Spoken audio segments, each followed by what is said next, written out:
just like in the Sweden together.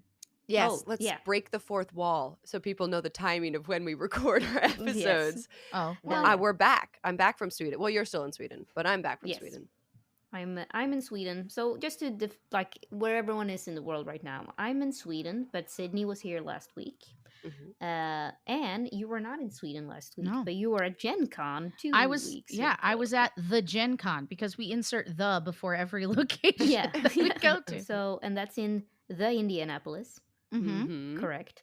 Everyone got the COVID, according to my Facebook your timeline. Yeah, I'm shocked that I didn't, but I'm pretty sure. So there was an event that I was really tired and terrified of getting COVID, but because I was running games and working that weekend, I felt like I couldn't really press myself. And so I didn't end up going to this party that a lot of people I know went to. And everybody that I know that went to that party came back with COVID. And I'm not saying that it happened there. I'm just saying that those two things are true.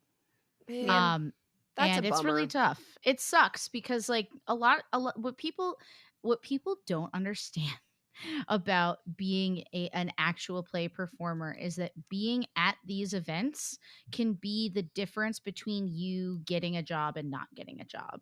And there are very few paid jobs in this sort of sector of performance. And so while you can absolutely insist that people mask up and be careful, like this, not just the performance side of things, like the entire industry has suffered in some way under the weight of the pandemic. Some of it's been fine, right? Because lots more people playing board games, all virtual tabletops have been popping off. Like there are aspects of it that have done great, but the things that depend on a like physical release at a show for PR and stuff like that, it's really rough. And not being able to make connections. And, I felt like my marketing career in gaming has been almost at like a standstill for almost 3 years at this point. Until now. But until now. Until now. COVID aside, though, did you have fun at Gen Con? Oh my God. Yeah. I love how I was like, Gen Con, the end of the world. No, but it was great. What I will say is that like everyone I saw was like a joy to see. There were so many people that I haven't seen in so long. And while I wish that I had like more freedom to go see people's shows or panels and things like that, I just had such a good time running D&D for strangers, which I was, I thought I'd have an okay time doing that, but I just had the best tables that all really wanted to like dig into role play, which is weird at like a con. You don't always get that because a lot of times they don't know each other either. And so it was just, I learned a lot. I learned a lot about myself, a lot about like how prep is a lie, and and you should just go with it. But yeah, running sessions that could only last 2 hours or less was like a huge lesson to me about like, I always feel like I need that 3-hour point. And I think, prepping for shows like this helps because, you only have like an hour to an hour and 15 to get somewhere. But that was like that was 30 minutes less than I was used to make good things happen. So, but yeah, it was great. We were at the opposite end of Gen Con, but still in the same realm. We went to medieval week of Gotland, Sweden. Oh my God, tell me everything. I mean, it was so fun. I mean, I think it's interesting to hear Sydney's point of view since she's American, but I will say in terms of COVID transmission, it was mostly outside, which helped. But then, of course, it didn't help that we had a 1-year-old with us who would slather her snot in food and then feed us with that food. So amazing. I think Sydney got sick. I wouldn't have it any other way. Junie feeding me little chewed up pieces of like blueberries. I'm like, thank you. This is a gift from the gods. Ambrosia. Yeah. There's that meme. There's that like, I don't know, it's on Twitter or something, but it's like when a toddler hands you like a wet Cheeto as if it's the most important thing they've ever discovered. And they're like, I've got this for you. And you're like, oh my God. Where did you get? Oh my God. Yeah. It came from my mouth. Why don't you accept it? We don't even have Cheetos in this house. I do not know where you got this. But no, Gotland was really, really, really cool. I'd never been to Europe, never been to Sweden, obviously. but I got to see Ellie's. First of all, Gotland aside, I got to see Ellie's childhood home, Oh my God. and I met her parents, which was really nice. Did that And explain everything? okay, yes, and I have to tell you. Do you remember? I was like, I have to tell Anne this. Do you remember? It was on the podcast, and Ellie was like, "You remember when you guys were kids and you would play like steal the apples?" Yes. And we were Yes, I've like, been through this "What?" several times. We were like, "What the fuck are you talking about?" And she went on this whole thing, and she was like, "You'd steal your neighbor's apples when you're kids," and we're like, "We don't. This is a Sweden thing. Like, we don't know what you're talking about." So, as it turns out, in Uppsala, where Ellie grew up, and like all over the city and not just in the suburban area, there's a lot of fruit trees, like in public parks and gardens, and like everybody has access to like apple trees and mulberry trees, and it's actually Mhm. really nice. And I wish we did that more in the United States. But literally, you're walking down the street and the apple tree is growing out of your neighbor's yard, like kind of into the street past the fence, and I Mhm. was just like jumping up and stealing apples, just Oh taking yeah. them. And Yep. I'm like, I get it, You Ellie. too, Sydney? And two, I fucking get it though. I'm like, they're free apples for the taking. There was a cherry tree, an apple tree, like there were so many fruit trees. And I If the asked, if the what? apple is free, are you really stealing it though? That's a great question. If nobody hears, did I ever Oh, yeah. steal an apple? Makes sense. But it all makes sense. Everything makes sense. And also in Uppsala, I got to see actual Uppsala from when we played in Uppsala. From the Lost Mountain From Saga? the Lost yeah. Mountain Saga, the famed Uppsala. And Ellie took me on a little tour. And we saw the cathedral, like the Oh, that's so cool. crazy beautiful cathedral, which is huge. I mean, ginormous. We saw the mounds.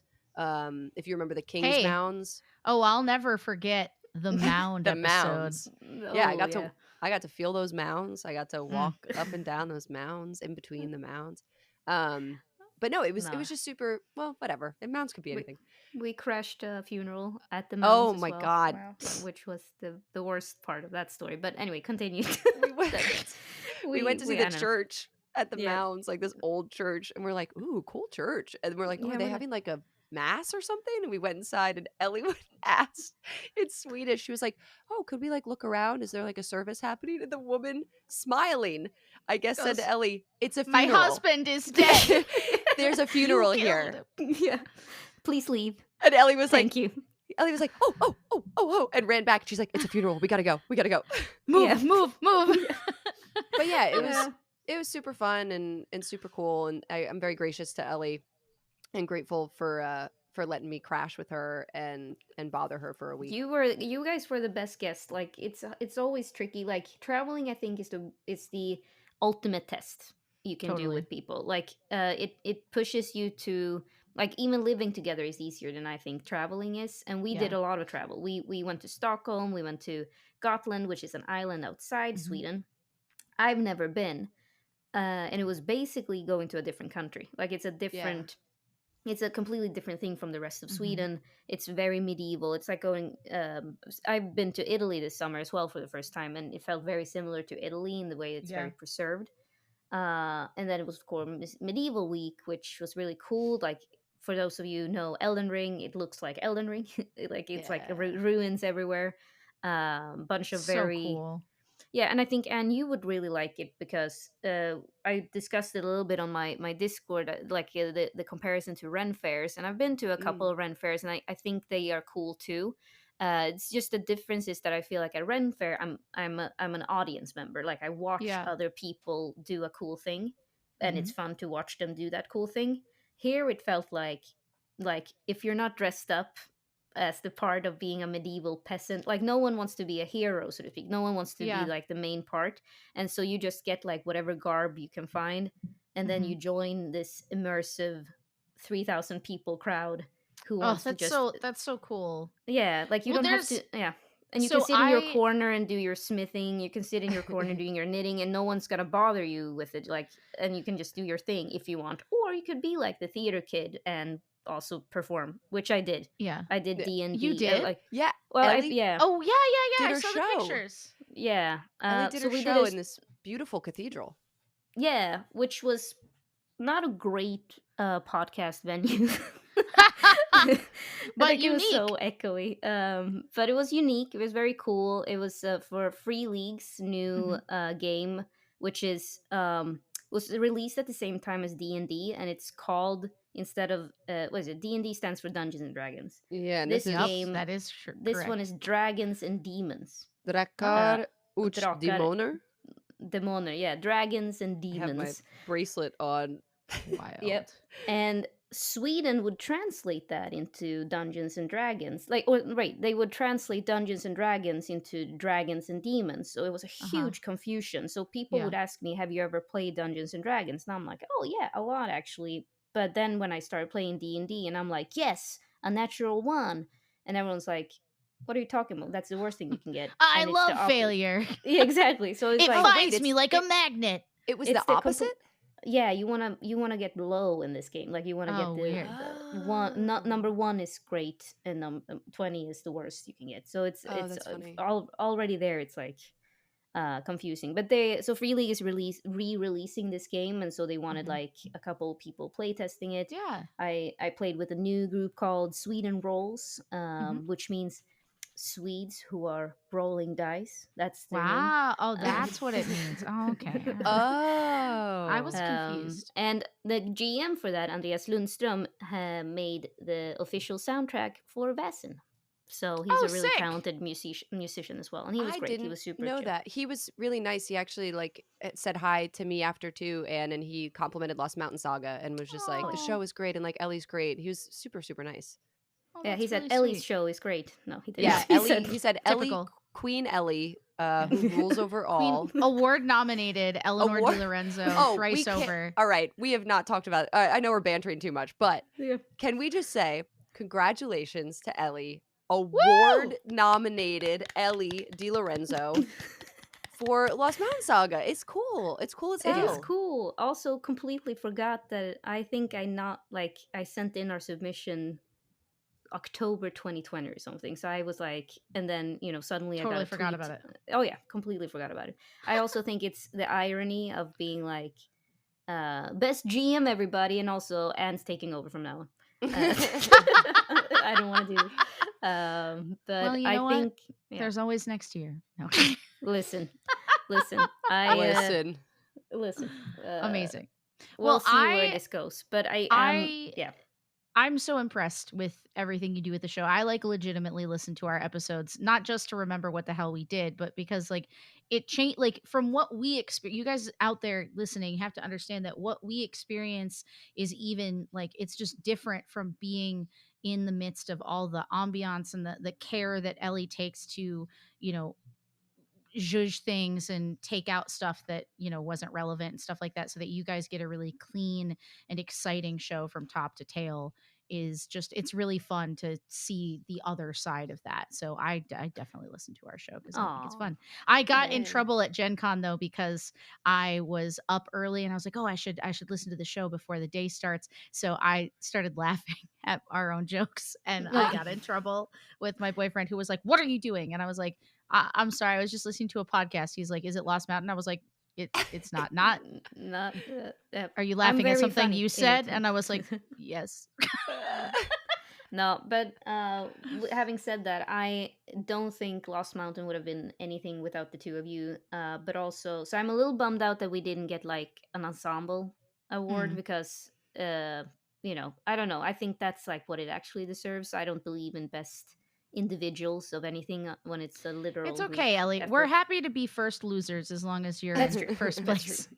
I like to surround myself with losers. Makes me feel better. Well, let's see how much of a winner you feel like as we dive into this episode of Ayo. The Lost Mountain Saga and Other Sagas. Ayo. When last we saw our intrepid heroines, you all were seated at a table with the person you had come down to Cornwall to meet. You are in St. Ives, meeting at the Lovesick Siren with Captain Rayner, who has just offered to tell you about a proper monster. Yes. So he sort of leans into the table to face the two of you, creating more of a conspiratorial attitude. And he says, "Lassies, me men and I returned to port nearly 10 years ago. I opened this place with my earnings and put my nieces to work. You see, they lost their mother and needed a way in the world, and I've been taking care of them ever since. So uh, the lads have all made their own way about town. Igor's still with me. He was my first mate on the boat, but we've all stuck together for the most part. Go ahead and roll an observation for me." Hmm. I'm quite observant, but still only one success. So you're one observant. I Okay. am incredibly observant, but today I am distracted because I I'm drunk. also got one success, perhaps because I'm also drunk. Nice. Sick. Are we drunk? Did we actually drink? No. I made an off comment that we might be drunk because I have this idea that Irina is so troubled that she's always drunk, but I'm also like, is it gonna help me? No. Is this So- going to make gameplay impossible? Yes. Yes. Well, I guess we'll find out. For now, what both of you notice is that he certainly hurried through trying to tell you about his nieces and why they're there, and is just plowing ahead. Wait, sorry, nieces. So these waitresses, Yeah. the ones that that I'm already figured out are probably mermaids. Are they not his daughters? They are not his daughters. They are his nieces. Oh, they're his nieces. Okay. Man, did I say they were his daughters? If I Well, did, it Wait, that doesn't might have really been- matter. They That might have refer been to a- him as a dad, though. Like, didn't they Oh, say father? I or thought they something? said uncle, but it's supposed. You know what? This is just like in your home games. Yep. Shit happens. They're his nieces. He Okay. describes them as nieces. It's okay. Um, Okay. He is like a father to them in that he is taking care of them, but they Okay, are okay, not okay. his actual daughters. I love it. And it's gonna be Um, an awkward scene later when he's like, "Can you stop calling me dad? I'm not your dad." I'll that's never gonna be be your bad. father. Not now, not ever. So you recognize that with your observation, and you also note that when he says we've all stuck together for the most part, that doesn't entirely ring true. Yeah. Interesting. And his first mate is also someone he claims to have adopted ish. I mean, he doesn't claim to have adopted him. He just is still right there, first mate by his side, both in okay. work and in retirement. And he continues on, and he says, unless you have anything you want to interject here." Well, he said that he was going to talk about monsters, but does everyone else seem like they are on board with that? Like, does everyone here have the site and are on board with or do we feel like we should talk with him privately about this? That's up to you. He seems pretty okay to talk at the table with all the other excitement that's going on around them, but you're more than welcome to ask for privacy if that's what you would like.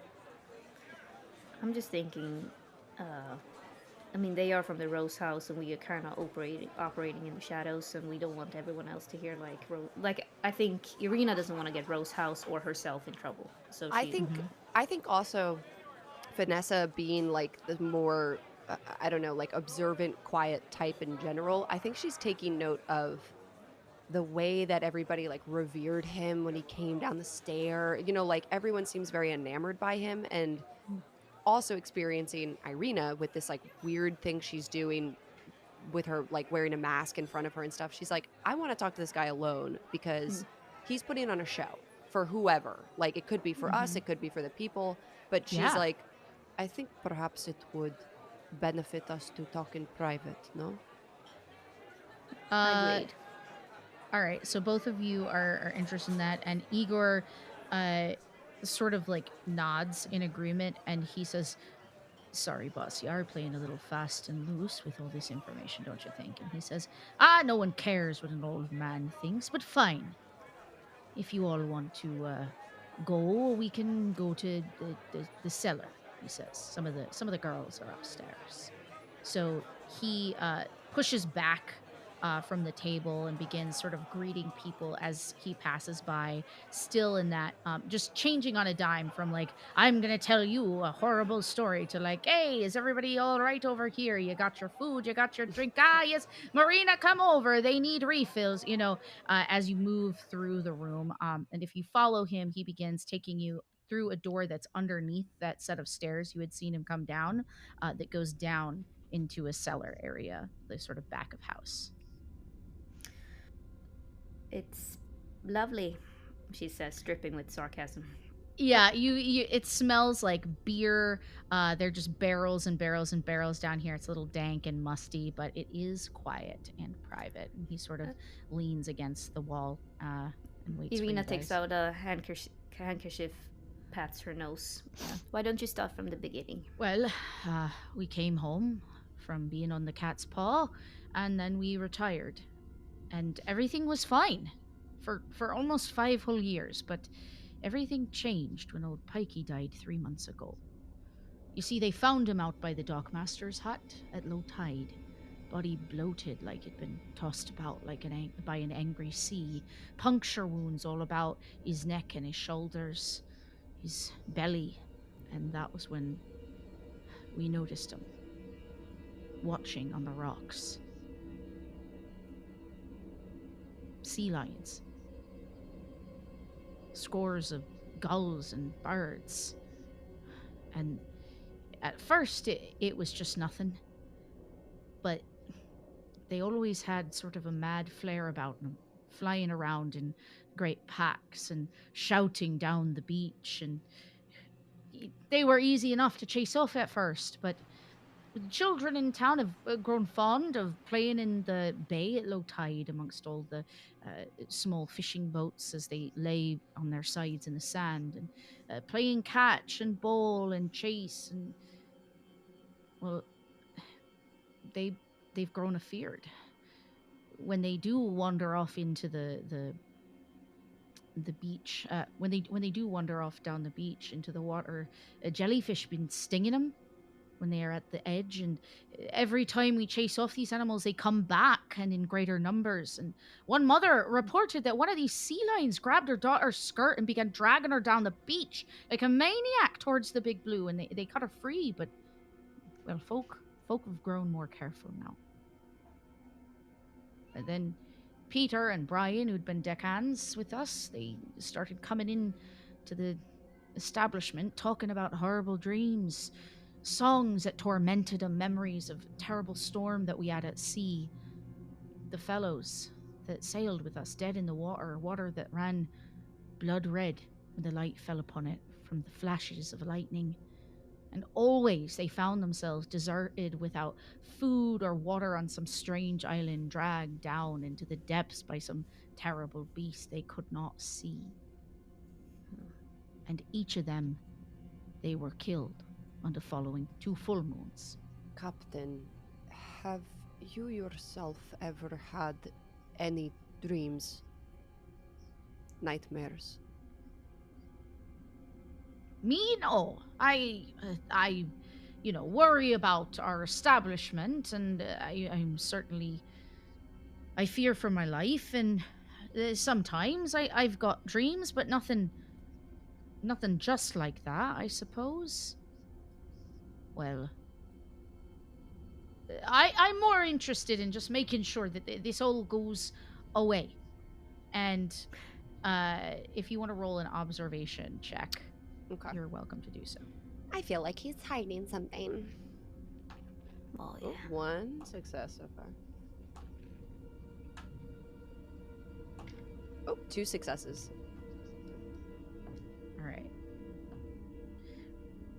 All right, well, he also rolled 2 successes. So it's hard to read, but it does seem like he's, given that you've already made observation checks against him and sort of seen that he's obfuscating something, it is not outside of reason that he's continuing to do so, but it does seem like he's being honest about just wanting it to go away.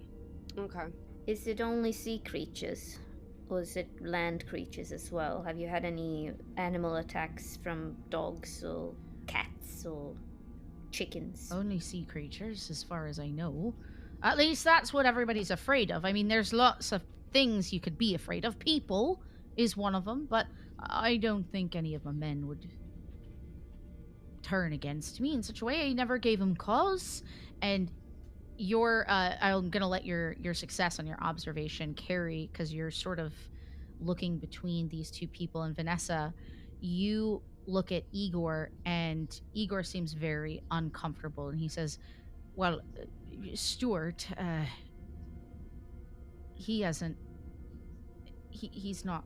And then Captain Rayner sort of interjects immediately. He says, Stuart's been addled by too much drink, and that's why he can't come in here no more. Disturbs the customers and me nieces. And Stuart. Have we heard about Stuart before? Is that someone who's been brought up? You have not heard about Stuart before. I think Vanessa asks Igor, Mhm. pardon me, but who is Stuart? Sorry, miss. Stuart Rott. He was a deckhand with us. And he never quite settled. He was a fisherman, and, well, since all this started happening, there hasn't been a lot of fish, and in fact, all of the fishermen are having trouble bringing things back. The whole town is suffering for it. So the animal attacks, could it be related to food shortages? Is that why they are attacking humans? I'd like to believe that's true, says Igor. Igor, like, very eager for this to be a normal reason. He seems really like a very solid type of person who doesn't want to lean into the superstitions that his captain is sort of leaning into. And he says, the fact is that sorry, Captain, but I feel it is my duty to let these ladies know that there are others in town they could talk to about this, since you're not talking to Stuart and you're not talking to Patrick. Someone has got to warn Patrick and his wife. And the captain sort of pushes up from the wall and blusters out spittle, like, coming out the sides of his face as he talks. And he's, that cabin boy is a man grown now, with a wife and a bairn of his own. He made his choices, and he doesn't concern me no more. And if he's got something to say about it, then you can just go talk to him on your own. But I won't be taking no part in any of that. And Igor sort of, like, puts his hands up and nods and just backs away from the situation, not wanting to anger him anymore. Irina glances at Vanessa, trying to communicate that there is a lot more here than we might have time to investigate, but definitely, like, let's go and talk to this Patrick and Stuart. Yeah. Captain, we won't bother you much longer. We have a lot to think about and research that needs to be done before we discuss any further. But go ahead, Irina. No, we will probably go down to the beach as well, and just to see it for ourselves, to observe these creatures and see if they have any erratic behavior around us. We thank you for your concern, and we will do our best to make sure that this problem goes away as swiftly as possible. Before we go, was there anything that happened while you were at sea? You mentioned a storm.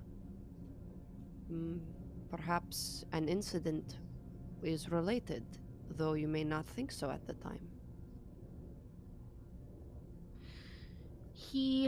The captain looks shaken by his own, like, emotional outburst, and there's comfort in the fact that you all are going to attempt to do something about this, but his eyes sort of glass over, and they're shiny with, like, emotion that he doesn't want to let to the surface. And he says, my men were always good sailors when we were out there, and we stuck together out there for years. Even when we were shipwrecked, through all of it, a man goes to sea and he suffers the salt and the waves bigger than any London townhouse and the scurvy and the endless company of dull men. also so he can make the coin to come home and be worthy of a good life when he gets back on land. All I want is mine protected. And I'll pay you finely if you can put whatever's threatening my crew to rest. Understood.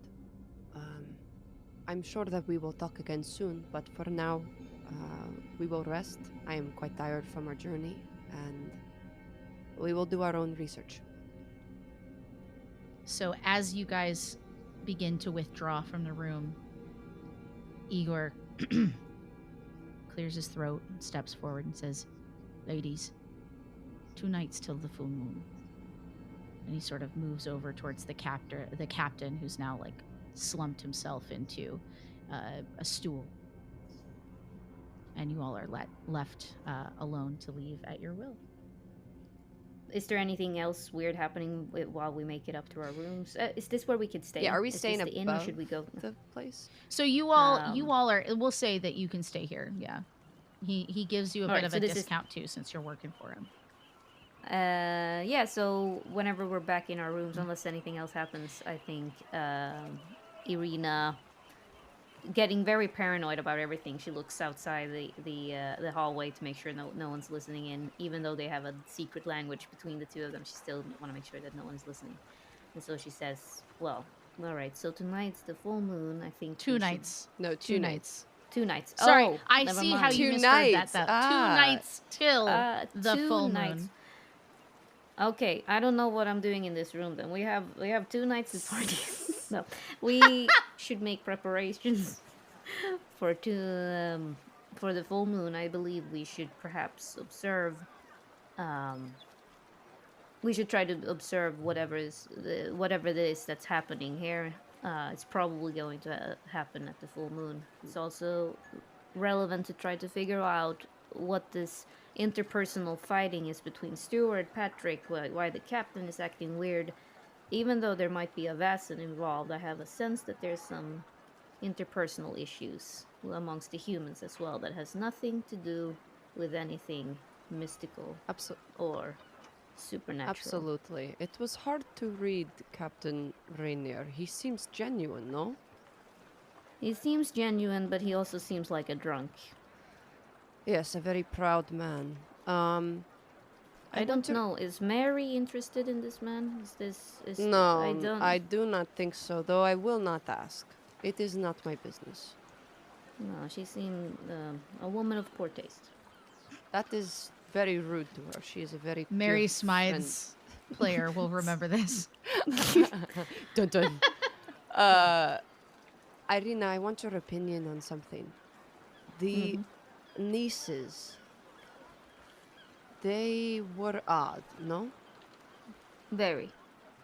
I am already convinced that they are some sort of sea succubi. I am attracted to them, so that's why I don't trust them. Oh. Because apparently I'm a What? sexist as well. What does... You're attracted to them? And she blushes a little bit. Did I say attract? I meant they are beautiful, and in general, I try to... There's something strange about them. She tries to backtrack. They are certainly beautiful. There is nothing wrong with saying that. Oh, you think they're beautiful too? Yes. In that case, I do think so too. Anyway, yes. What time is it? Oh, yeah. So- I'm getting tired. Oh, I'm so tired. I'm so tired. We shouldn't do anything else today. So it's about like 2 in the afternoon by the time you've gotten here and settled in. Okay. And so the room that you are in here is small. It's well appointed, but it isn't. It's certainly not shabby living, but it does have a window that is cracked open. And outside, you can hear passersby on the road out in front of the bay, and you can hear the sound of gulls. As you're sort of looking out there to see what time it is, you notice, as the tide is low, there is a gentleman in a long, wool coat who is waving wildly at a bunch of gulls that seem to be harrying him with a big oar and shouting up at them. Is that man being attacked by gulls? It would look like it. Should we go help him? No, let's just watch. No, we should. Irina! I will. Come with me, and she hurries over there. So you descend that same staircase. You you descend that staircase. You make your way outside onto the street, and by now you see people sort of rushing by as they get to the point in the street that's closest to where he is and where his boat is sort of like turned over slightly on its side. Go ahead and roll a vigilance check here. No success. One success. Hold on. 1 plus my logic. Okay. 2 successes. Damn. All right. I was like, that's a lot of dice I hear in the background. So you are sort of trying to get a lay of the land, Irina, and figure out what's happening. But for you, Vanessa, you notice as you sort of like move to the side to take stock of what's happening, you notice first the smell, just an awful smell of salt and rot. And you see that the boat is filled with rotting jellyfish and kelp, and the gulls seem to be trying to go after it, but this man keeps trying to like bat them away, and he's muttering strange things that don't seem to make any sense. You couldn't really hear it from above, but now he's just whacking at these gulls wildly and saying, "Your threats will get you nowhere with me, devil woman! Mark my words!" Wait, how far away is he from us now? He's about, we'll say, like 50 feet into the bay. So, like, close enough to the sidewalk that people with their kids are like, "Come on, little Timmy, don't pay attention to that gentleman over there." Can I get but closer? Like, yeah. Is he on like a boat in the water or? Yeah, so keep in mind it's low tide. So there are boats all around, but they're kind of slumped over in the sand. Okay. So we could technically walk there without getting too wet. Yeah. There's no it would the sand would be damp, but you could like slide down off of the rock at the outside of the bay that normally would be where the water is, and just kind of slide down onto the beach. Yeah, I think Vanessa kind of hikes her nun skirt dress up and takes off her little loafers and unrolls her socks and stuffs them in the shoes and carries them and looks back at Irina, and she's like, "Come on." Yeah, Irina gives her the most disgusted look of her entire life, then sighs and take off her shoes while looking as she's about to puke all over herself. And I know that follows. it probably smells like shit because it's low tide, but like, you know how soft that sand probably is, like that muddy, silty sand. And I think Vanessa is like, ooh, like she's loving it. She's like so free.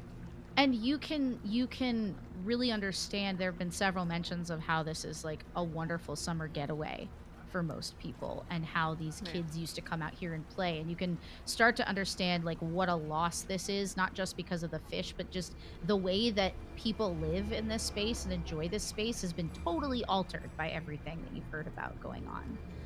And as you get close, the gentleman stops swinging at the birds, and he sort of turns to you, and his eyes are just bright blue, and he says, "Full fathom 5 my soul it lies, of my bones are coral made.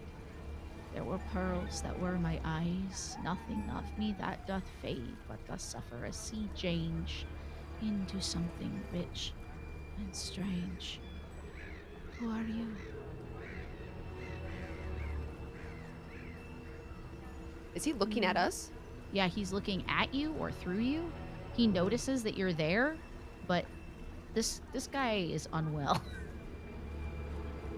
Sir, my name is Irina, and this is my friend Vanessa. We are here to help you. Are you doing all right? He says, "I just wanted to go home, but home has changed. There's nothing for me now." We understand, but we can help you. please, why don't you take my hand? And she extends her hand, trying to be as pleasant as possible, even though there's a huge resistance. You begin to extend your hand, and just a wave of gulls suddenly flies between the two of you, splitting you apart, and he backs up, buffeted by their wings, and you can feel the wind that's just coming off of this flurry of gulls, and he whacks one of them like roughly out of the sky with the oar, and he says, "Send no more songs, lovers! I seek no quarrel! Enough!" And there are gasps from passers-by as they scurry up the road, wanting absolutely nothing to do with this. And he picks up the gull, and he looks at it, and all the flurry of gulls sort of like settles on his boat, picking at the, rotting jellyfish and kelp. And he looks at you and he says, "We knew not what we did. We was only following orders, you see.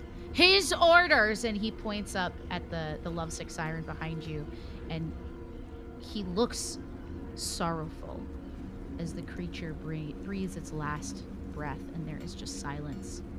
Silence that is followed by a rising storm of caws that fill the air as the armada of these birds just begin to beat and flap and scream around him in a tornado of feathers and fury, and you watch open mouth as these gulls descend upon Stuart and make to peck out his eyes. Oh my, what? Let's draw initiative cards. Oh my god. It's fine. Oh yes. Holy shit. So okay. for us, let's roll d10s. Yeah. Okay. I rolled shitty. 9. 3. Okay. And all right. So Vanessa, you are first as you watch this just storm of gulls descend on this man, covering him top to toe as they go at him. What do you do? Okay, I don't have many weapons. I have a dagger. I'm not really about fighting. I think Vanessa, what can I do? Is there an oar nearby, or like something that I can throw to him? So he has there's his oar is he's dropped it, so it's by him in the same zone as him, but he is just too overwhelmed to pick it up, so you could pick it up.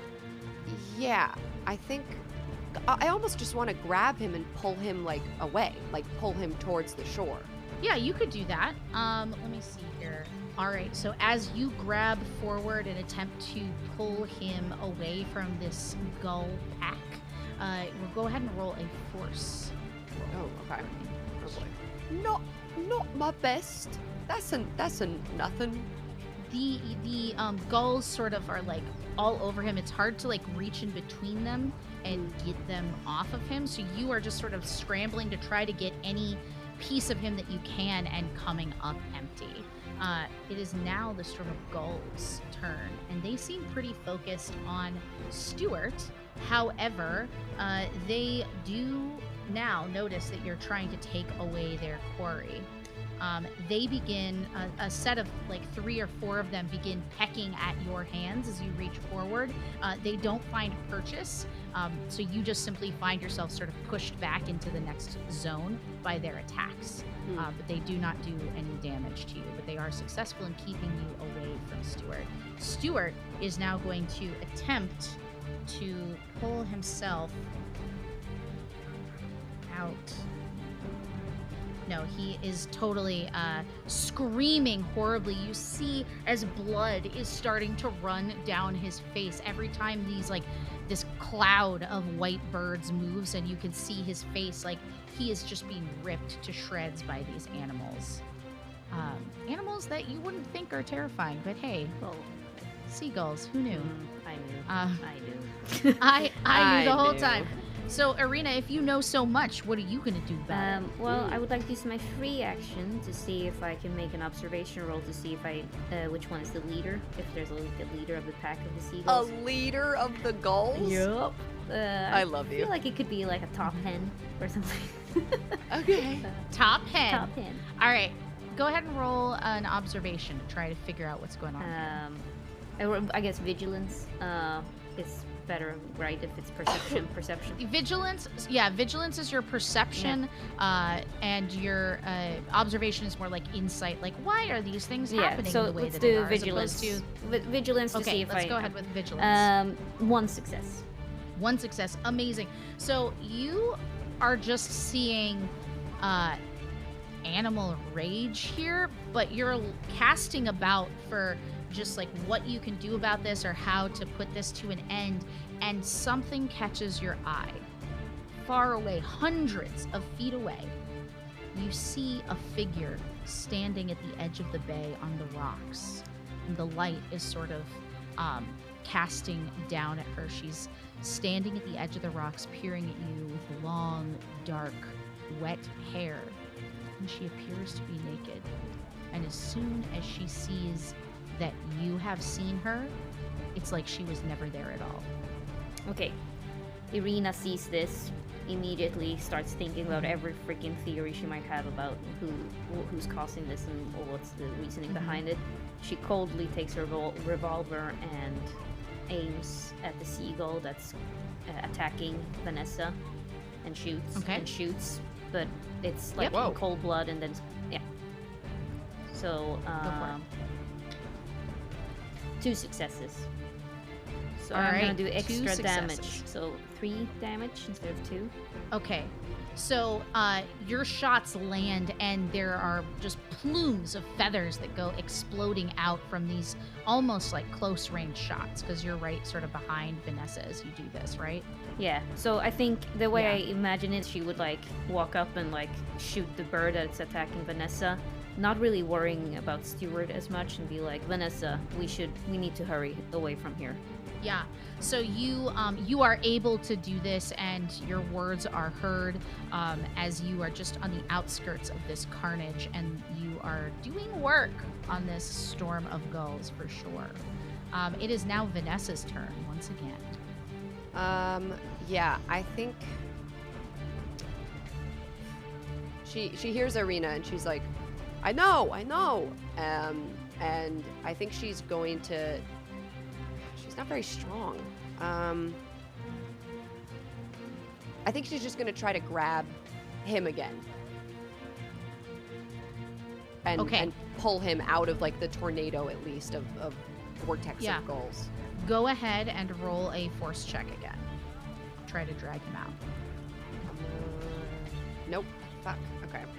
Irina's gonna start shouting, there's nothing you can do for him. He's cursed. We need to get out of here now. Yeah. So as you say this, and Vanessa, you're just like, your heart goes out to this horrible man, like this horrible situation. Maybe not a horrible man. You don't really know, but unknown. Unknown status of horribleness, unknown.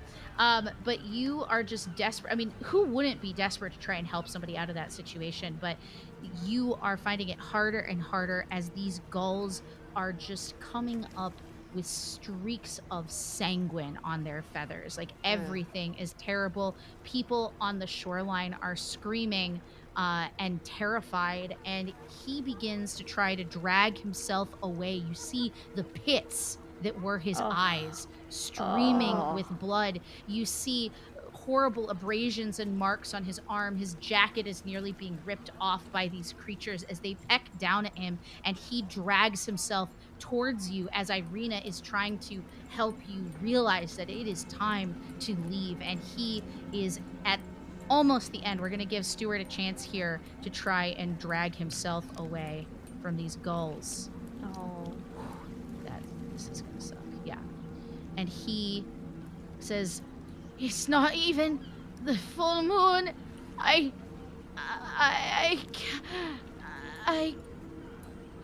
can't get out. And then he just relaxes into it, and these soulless pits stare forward, chin on the sand, as he's totally overtaken by these creatures.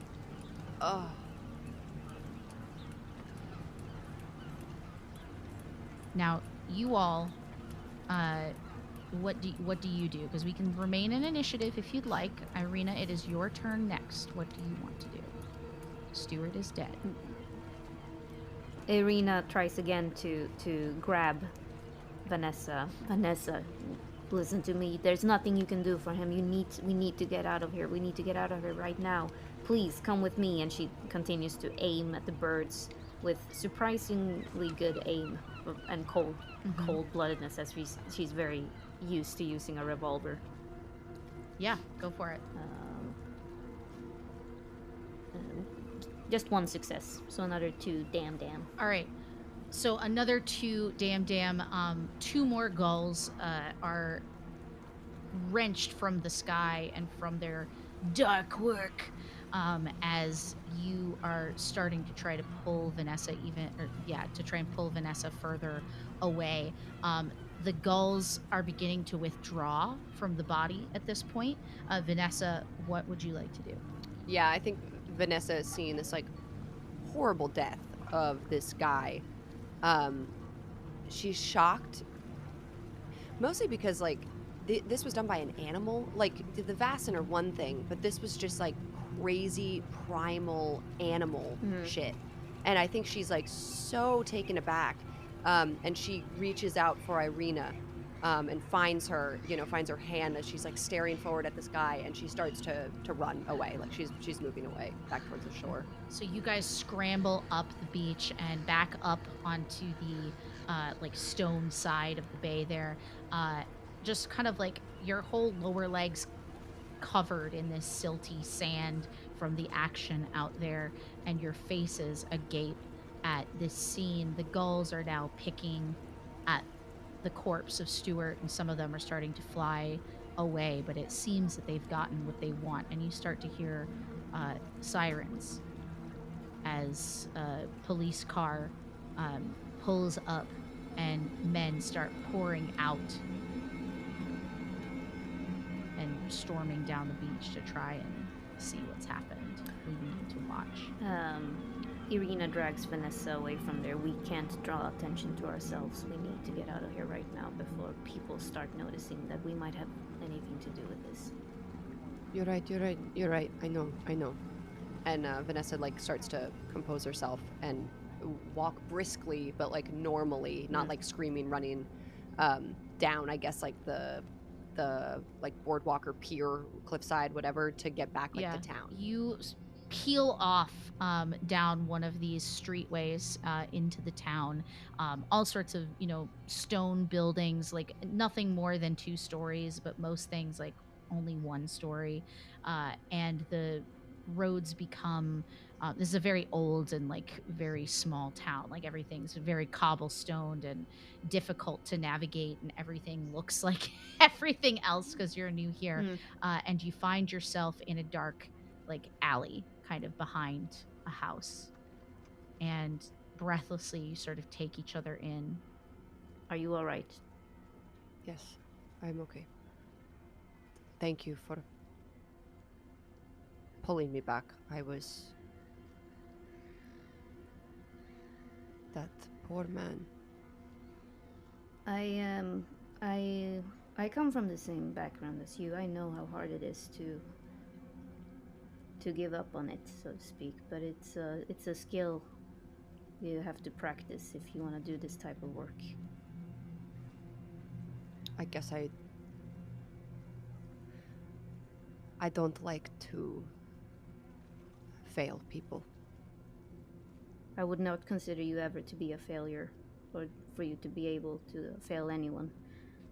But it's a hard line of work, this, and why are you here, Vanessa? Why are you doing this? I don't know. I want to help people, and I've always been different, for better or for worse, and I'm trying to choose for better. Do you still believe in God? She kind of shrugs. I believe in the power that God has, but to define a singular entity as a ruler over all things seems impossible now with what I know and what I have seen. But I have not lost faith, if that is your question. That makes me glad. We should hurry back, but I would just want you to know that when in doubt, do the best you can, but there's no shame in realizing when it's time to leave. You're not a failure, and I will always be by your side. As long as we are on this mission, she qualifies.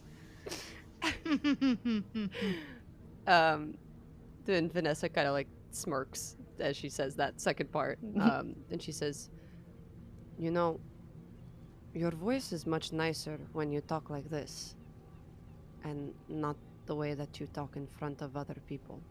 You should just talk like this. You have a beautiful voice, Irina. Vanessa, you know that's not why I need to be invisible. It's the part of my job. I have many people who know me as many different people, many different characters. I'm sure you understand that. We play different roles depending on who we are with. Man, I really wish Mary Smythe was here. You two would get along really great. She does really, really good accents and has a whole wardrobe of wigs. And you would have a really fun time. She's got scarves, many scarves. And as like she just keeps talking, like she's trying to change the subject but can't think of anything else to say. And she's like, she's got shoes. And what size are you? Maybe your feet are smaller, but if you were to try on her shoes, And maybe if you could squeeze, like she just can't. Irina is so shocked by this like nervous behavior of Vanessa, because she has always looked up to Vanessa and feel like the one who always put her foot in her mouth. So for Vanessa to start blabbering on, Irina is first like, what are you talking about? It's tasteless to use wigs for a character. But then it's like, then she realizing that, wait, Vanessa is nervous? And I think purposefully I make my way towards the church just because I wanna investigate there eventually today. But yeah, so you kind of catch your breath and are talking, and in the wake of this horrible thing that you've seen, you find yourselves walking down the streets, and suddenly you just naturally make your way to the highest point in town, and on this hill there is a church. Small, nothing too ostentatious, just ostentatious. Nothing too ostentatious, just a small stone, humble church. Humble like the faith you've just described. Nothing more than it needs to be. Irina looks at it. I wonder if I'm still invited. there's only one way to find out. And Vanessa pushes her to the front door. Yeah. Like, the she gate burns up. creaks open, and the two of you return to Faith for a moment of peace before the next terrible thing befalls you, which may happen in our next episode. Oh shit! Why, Iora?